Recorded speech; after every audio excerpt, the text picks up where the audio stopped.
Welcome to Pick Up and Deliver, the podcast where I pick up my audio recorder when I head out for a walk and deliver an episode to you while I stroll around. I'm Brendan Riley.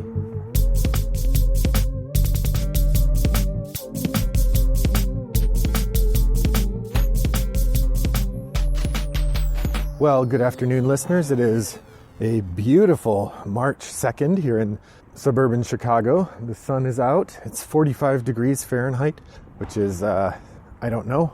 I can't do the math in my head. I should have looked it up beforehand. It's some cool temperatures. I mean, like, it's cool enough that I have a winter cap on and my hands are in my pockets, but it's warm enough that I felt fine not bringing gloves with me, and it is just a very, very nice day. It's a little windy, but that's fine. It's lovely to get out. It's sunny, and I'm just happy to be out talking with you. As I mentioned, it's March 2nd, which means it is time for Top of the Stack. One of my favorite episodes to record each month. The Top of the Stack is the sort of month in review in which I talk about games I've played. I hit some sort of fun statistics, give you some brief reminders and discussion of games I've played, and generally just kind of review how the month went. I also make my plans for next month. I encourage you to join me over on Board Game Geek and Guild 3269 and declare your Top of the Stack as well. So, let's get to it, huh? Yeah, let's do it. So, I did quite poorly on my Top of the Stack. I'm going to jump right to the meat of the mission, the games that I was supposed to play this month. So, of the 3 games that I said I was going to try to play this month, remember I always say 4. I pick 3 official games and 1 sort of extra. And if I play 3 of them, I consider that a success. Well, this is a disaster. I was supposed to play the Science and Seance Society. I was supposed to revisit Aquasphere. I was taking as the audience choice Lords of Zidit.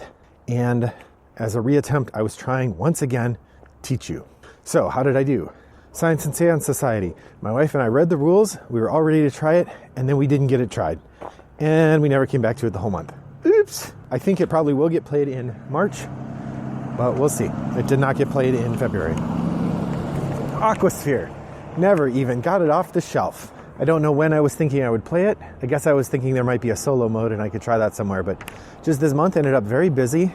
And my sleep schedule was all messed up. So I was kind of tired. And I just did not get a lot of extra plays in. Lords of Zidit was the next one I was going to try. I had this one all rules prepped. We had a couple people who are in our bubble over to play games, and we were all ready to play, and I pitched the games to them. One of them was Lords of Zidit.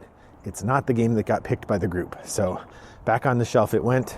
I suspect this one's not going to get played until I can get back to my big game group, Toggle. I miss you, Toggle. And finally, Teach You. I didn't even try. I'm not sure how I'm ever going to learn that one. I may have to take it out of the rotation just for sanity's sake. All right, so bad news out of the way in terms of my poor performance on my plan. But I did end up playing a few games this month. My total gameplay for the month was 53 plays of 35 different games. That's pretty good. A year total, 105 plays of 58 different games. My shelf of opportunities started the year with 40 games on it. It started the month at 45. I got a bunch of games in January, and it's down to 43. So I'm whittling away. Still bigger than it started, but we'll see. Maybe I can bring that up in March. Collection size. I started at 425, and my overall goal is to reduce the collection size. I guess I've acquired 12 games since the beginning of the year. Oops. So we're at 437 in the collection right now. The most played game this month was Arkham Horror, tied with Escape Tales. Each game I played 3 times. The Arkham Horror, we played twice to round out the Circle Undone campaign, and then we played once to start the new Forgotten Age campaign. Escape Tales is a sort of escape room game where you play, it's one big adventure, but you can stop. And I considered each play session one game, even though, it's all one adventure. So it took us 3 90-minute play sessions to play through the game. And I would say after we finished, we looked through the different endings. And I would say there were about 5 different endings in varying levels of great to bad. And I would say we got ending number 2. So not the best ending you could get, but definitely better than some. So I did get to try a number of new games this month, 10, in fact. I tried the School of Sorcery. This is a fun little 2-player card game from Steve Finn Games. That was fun. Hunted, Mining Colony 415. That was the one that's sort of like Alien. On Board Game Arena, I got to try Grand Austria Hotel. I'm in my second game of it. You know, a game like this it's really hard for me to internalize playing asynchronously. It takes me several tries to get the hang of it, but I do like the ebb and flow of this game. It seems to me like it would be a good one to try to get to the table. I'm a little disappointed I didn't go for the reprint, but I'm not sure how my wife would like it. It borders on that sort of tracks on tracks thing that abstracts away a little bit too much. So I don't know. It's definitely one I'd like to try with her, but I'm not sure I'm willing to buy it. Seven Wonders Duel I also tried on Board Game Arena. That one's pretty fun. I'm playing that with Proof Pad. Gabriel Edge, I believe, is the name. Hey, Gabriel. We're having a good time. That's an interesting derivation on Seven Wonders. I'm not yet convinced that it's better, although I can see why people think it would be. There's a bit more control, or it feels like a bit more control than you get with the standard Seven Wonders. I got to play a couple rounds of Armadora, which is, again, Board Game Arena. This is a kind of pretty abstract area control game where you are either dividing up the area or you're putting your workers down. So interesting choices all around. I think that it's okay. A bit too abstract for my taste. I certainly wouldn't want to buy it, but a fun diversion and a good game to play, you know, asynchronously. I'm enjoying that one. I got to try on Tabletop Simulator Dune Imperium. I can see why people like it a lot. I thought it was fun, and I thought it was fine, but I didn't really think it was quite as amazing as a lot of people did. I guess the card building area control thing that people were so amazed with, I feel like Martin Wallace was doing that 4 years ago with his, Mythotopia series, and I liked the way he did it quite a bit. So, I don't know. I don't find the Dune implementation as great as everybody thinks, but I did have a good time and would play it again. I got to try the Grand Carnival. That one was really fun. Interesting little puzzle game where you're building out a carnival and moving people through your carnival. Delicious choice where you have 5 workers and each worker has a value 1 to 5, and when you use it, they activate with that power. And so you have to decide, do you want to use your 5 power worker to get a really good tile, or do you want to use it to move your people? Interesting choices there. We tried Escape Tales: The Awakening. This is an escape room style game that was kind of creepy and haunted. I've talked about it a little bit. That was a good time. Through the Desert, Reiner Knizia classic that I enjoyed quite a bit. I will definitely be talking about that in a Shooting from the Hip episode sometime soon. As I will also discuss Arch Ravels, the new game from XYZ Game Labs. Full disclosure, friends of the pod, literally friends of mine who run XYZ, and I have a professional relationship with them. So take that for what it will. But they have this entry-level knitting game that's pretty fun, where you are collecting balls of yarn and making projects and trying to get the most points that you can. On our first play, it felt like I had the person who can craft 4 objects at once, and that felt a little bit overpowered. So it'll be interesting to see. Maybe next time we play, I'll have my wife take that character, and we'll see if that feels off or not. Okay, so that's all the new games I got to try this month. I did get to try a couple expansions as well. We played the second of the Star Wars Unlock Adventures, An Unexpected Delay. Like the first one, this was very easy, so a good entry-level unlock for people who haven't played this kind of game, but it was pretty easy.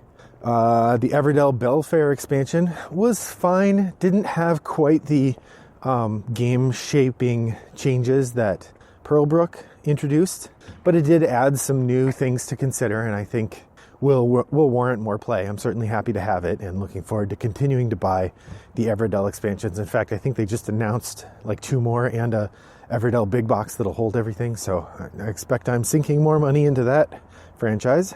Speaking of which, we just played the Sagrada Life expansion as well. This is the second of the Great Facades mini expansions that they've released. The first one being Passions. I enjoyed Passions with the frosted glass edition. Life, we tried one of the modules that gives you these apprentices. We have not tried the other module, which gives you these fancy orange dice with arrows on them. looking forward to trying that. So that's the 3 expansions I tried this month, which brings me up to 6 expansions tried this year. On my Out of the Dust list, this is games that I've played that I haven't played for a year or more. I have 2 games. One is Small World. This is the classic area control game. One of the first hobby games I got after I got back into the hobby, when I saw Small World being played on tabletop with Will Wheaton, and it looked pretty fun, so I picked it up. And it's great. We've played quite a bit of Small World back in the day, but I haven't played it all that much in the last few years. But it's still really good. Definitely worth getting out more often, and I think I should do so. And then we also have, we got to play Dude. The subtitle of that one is The Game Where You Say Dude. If you haven't played Dude, it's well worth trying out. I'm not sure it's really worth the $10 they charge at Target, or I think I got it for about $10 at Target. And actually, when I bought it, I then also bought More Dude, which I would strongly recommend, because the way the game works is everybody gets a little deck of cards, and they all say the word dude on them. And each card says the word dude a little bit different way. There's like 6 different ways. I think you have 12 cards, and there's like 4 or 6 different ways that the word dude is written on these cards. And so you have 2 or 3 of each kind, something like that. And your goal is to, using only pronunciation, say the word dude that indicates to someone else that you're saying dude the way that it's written on the card, and if you think they're saying dude the way it's written on the card, then you both say sweet, you show each other your card, and if you are correct, you keep it as a point. If you are wrong, you forfeit the card to the middle of the table. At any time, you can put the card under your deck and start saying dude in a different way. It's a hoot. It's really fun to just sit around with a bunch of people and have everybody start saying dude in funny ways. Definitely worth it. The reason I suggest that you also get More Dude is that the game, like, I find it's really fun in 2 shifts. You play Dude, and then you return all those cards, and then you play More Dude, which is basically 6 different ways. And actually, these ones come with drawings, so it's not just the word; it's also a little drawing. And then you're done. And frankly, doing that once a year is plenty for me. Although it is fun to introduce to new people, because a new group of people will always have a good time with it. So that's Dude. It's been 1 year, 4 months since I played that game. All right, next up, I'll report in on my family 10x10 challenge. As a reminder, we are doing classic 10x10 this year, as opposed to the more convoluted 5x20 that we did last year. So in the 10 for 10, we were making really good progress. We did 10% in January, which is excellent. February, we have already slacked off. We're down. We only got 3% done. We played 3 games out of our 100 this month, which really puts us behind the 8 ball. We got to get back to it. Too many months like that, and it's almost impossible to catch up. So not good. We still have 0 plays of Cafe Chaos, Harry Potter House Cup Competition, Anachrony, and Nemo's War. On the plus side, we have 3 plays of Gloomhaven Jaws of the Lion, 3 plays of 7 Wonders, those are all this month, I think, 1 of La Isla, 2 of Victoriana, 3 of Pandemic Legacy Season 0, and 2 of Cartographers. So, still making progress. Pandemic, I think, is just going to play on autopilot. We have these friends who come over, and whenever they come over, we play. We're trying to have them over at least once a month, so I think that one's gonna fulfill on autopilot. On a month where we win the first game, we play it once. If we lose the first game, then we play a second game. And so, yeah, I'm not worried about completing that one. The other ones, we gotta put a little more effort in there. I'm also trying to complete a 52 game challenge. This is where there's this list on Board Game Geek of 52 different conditions, and the idea is you're supposed to play 1 game a week, approximately, that fulfills one of these conditions. Now, I will admit I haven't been working too hard at fulfilling these conditions. What I've been doing instead is, as I play, I just play for the month, and at the end of the month I look through the list and I match up games I played with games on the list. So far that's worked. I've done 6 games in January. I did 6 games in February as well. When I get to the point where I start to have trouble getting those matches, then I'm going to start being more intentional about picking the games I'm playing. But for now, here are the 6 conditions I fulfilled this month. Play a game with more than 2 reprints. I picked Through the Desert for that. That's a game that's been reprinted off and in print pretty much since 1998. So yeah, definitely more than 2 reprints. Play a game that includes day and night. I chose One Night Ultimate Werewolf, which is a game we play a couple times a year, and my son picked it as one of the games for game day. Had a good time with that. play a game with a VP track around the edge of the board. I did get 2 plays of Brass Birmingham in this month, so definitely got to play with the VP track going around the edge of that game. Play a game you associate with a song. Well, I mentioned I played Small World, and Small World is definitely associated with a song. One of the most annoying songs ever written, as far as I'm concerned. Play a game by an Asian designer.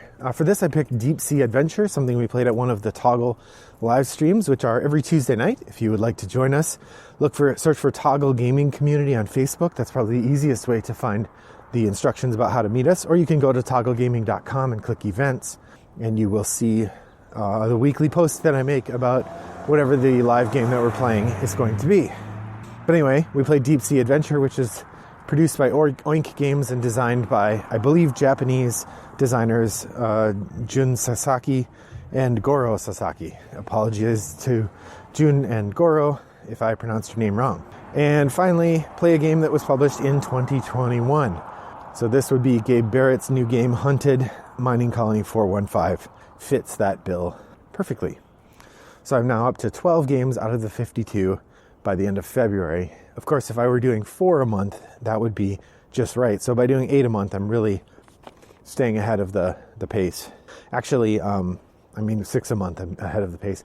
You actually couldn't just do 4. You need to do, every 3 months, you'd need to do 13 in order to be right on pace. But I've done 12 in 2 months. So yeah, that's great. I am keeping up.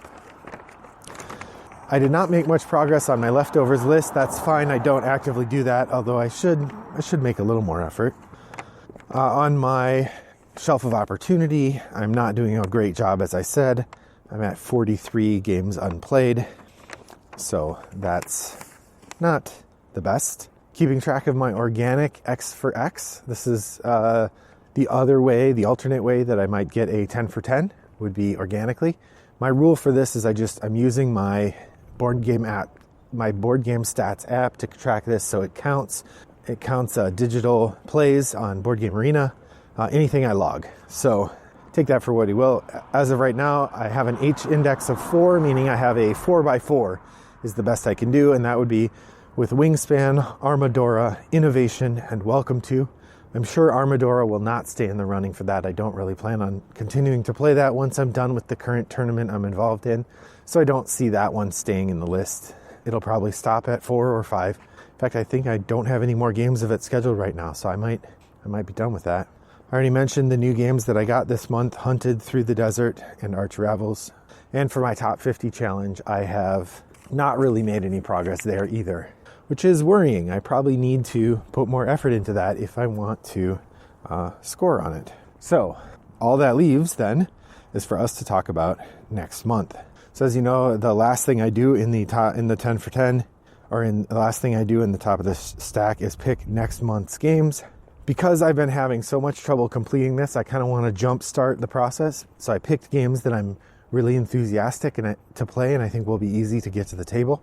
So the 4 games that I have here, we have a new game that I just got, Nussfjord. This is one that actually came in a bit ago, but it's been sequestered because I ordered it because it was free, but I didn't really have the money to pay for it. So I kind of put myself in credit, I put it on layaway. So I set it aside, and with my free cash, I'm paying it back. And once I've paid for it, which will be, which actually was today, then it now enters the collection and is a game I can play. So Nussfjord becomes available this month, and that's an Uwe Rosenberg game from 2017, actually, although I don't know that it was widely available in the US till 2018. It was at 2017 in Essen, but that's one I'm excited to try, and we'll get that going. The Harry Potter House Cup is a game that I had on this list before and did not get played, but I'm very enthusiastic to get it going, if nothing else because it's a 10 for 10 game, so we gotta get playing it. So that one's definitely on the hook. The challenge there is getting my daughter to play it. It was her pick, but every time I've suggested it, she's been a little waffly on it. But my wife and I don't want to play it without her. That feels weird. It was her Christmas present, so we feel like she should be there when we play. They Who Were 8 is another one I picked up on sale. I believe it is a solo game, so I'll be able to crack that one out and try it just whenever. Designed by Todd Sanders, The same person who designed, what's it called? It's just called Detective. It's this dice rolling game. Pretty simple. He seems to like games where you kind of got to push your luck and balance your odds, and it's tough to win. But so that's the author there. That's They Who Were Eight from Ludi Creations. And then definitely going to get the Science and Seance Society played this month. That's a no-brainer. So that's what I'm doing this month for my gaming. What are you doing, dear listener? You know what? There is one other thing I wanted to share. The March Mayhem board game tournament is currently underway. We've, as of the recording and publishing of this, we've released 6 episodes. We have 2 more in the first bracket, which are coming out this week, Wednesday and Friday. And then starting next Monday, we're going to be having new episodes detailing the first part of the next bracket. So the games that have been decided by those early plays. So this is an exciting moment. If you aren't listening, please do consider going over to Game Fight Show on Twitter or search for Game Fight Podcast. You'll be able to find it at Spreaker, associated with the Rattlebox Games podcasts, or it's available on Apple Podcasts, for example. Lots of options for you to get hold of it. It's a good time, very silly, but well worth the listen, I think. I'm also keen to share that we have been continuing to develop our flip and write cooperative game, Titania Ascending, which is well on its way toward Kickstarter excitement this summer. We are doing we're recording a teach of the game with a guy named Alden Bruce, and then he is going to run a asynchronous play in the Board Game Brawl forums of the game. So that's pretty exciting to see how that's going to play out. It's a bit of a complicated one, so we're really keen to try it with him, and that's going to be a hoot. So that is coming up this week as well. If you keep an eye on our Twitter, I'll probably post something about it there, or our website. As always, I try to post everything on our website for documentation purposes. So I'm curious to hear how your month went of gaming. February is a shorter month, so we don't have quite as much time to get games played, and I don't know about you, but this February is very stressful for me. Lots going on. Felt kind of overwhelmed for a lot of it, and I hope that you did not. I hope that you're feeling great and excited for March.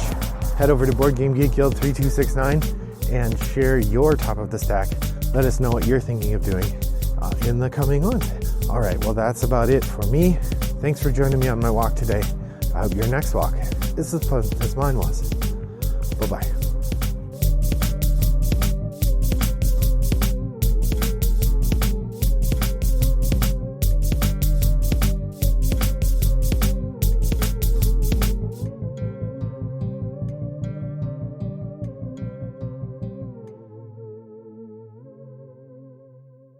Brought to you by Rattlebox Games.